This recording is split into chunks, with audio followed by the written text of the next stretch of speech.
NEET paper leak मामले को लेकर देश भर में छात्रों का गुस्सा बढ़ता जा रहा है, लेकिन बिलासपुर में जो तस्वीर सामने आई उसने कई नए सवाल खड़े कर दिए हैं। लाखों छात्रों के भविष्य से जुड़े मुद्दे पर जवाब मांग रहे छात्र जब सड़कों पर उतरे तो उन्हें जवाब नहीं बल्कि लाठियां मिली। केंद्रीय मंत्री तोखन साहू के आवास का घेराव करने निकले एनएसयूआई कार्यकर्ताओं पर पुलिस ने लाठी चार्ज किया, जिसके बाद अब विपक्ष सरकार और प्रशासन दोनों को कटघरे में खड़ा कर रहा है।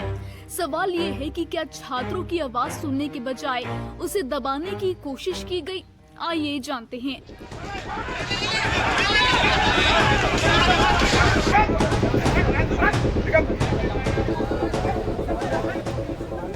बिलासपुर में नीट पेपर लीक के विरोध में प्रदर्शन कर रहे एनएसयूआई कार्यकर्ताओं और छात्रों पर पुलिस की कार्रवाई अब बड़ा राजनीतिक मुद्दा बन गई है। प्रदर्शनकारी केंद्रीय मंत्री तोखन साहू के आवास की ओर बढ़ रहे थे, तभी पुलिस ने उन्हें रोक दिया।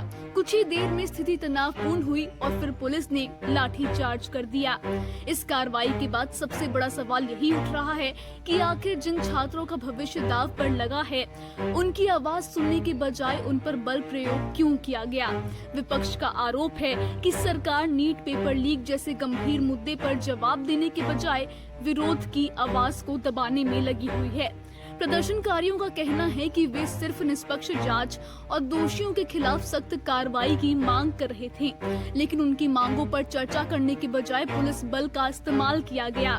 घटना के वीडियो सामने आने के बाद सोशल मीडिया पर भी कई लोग पुलिस कार्रवाई पर सवाल उठा रहे हैं। विपक्षी नेताओं का कहना है कि अगर लाखों छात्रों के भविष्य से जुड़ा इतना बड़ा मामला सामने आया है तो सरकार को संवेदनशीलता दिखानी चाहिए। उनका सवाल है कि क्या वही सख्ती और तत्परता उन लोगों के खिलाफ भी दिखाई जा रही है जिन पर पेपर लीक में शामिल होने के आरोप हैं।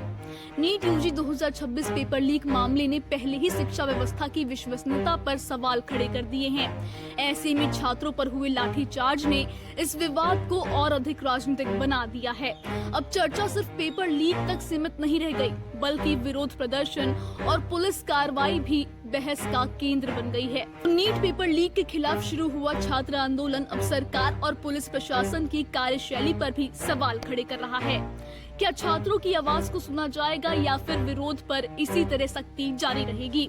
फिलहाल यही सवाल विपक्ष, छात्र संगठनों और आम लोगों के बीच चर्चा का विषय बना हुआ है।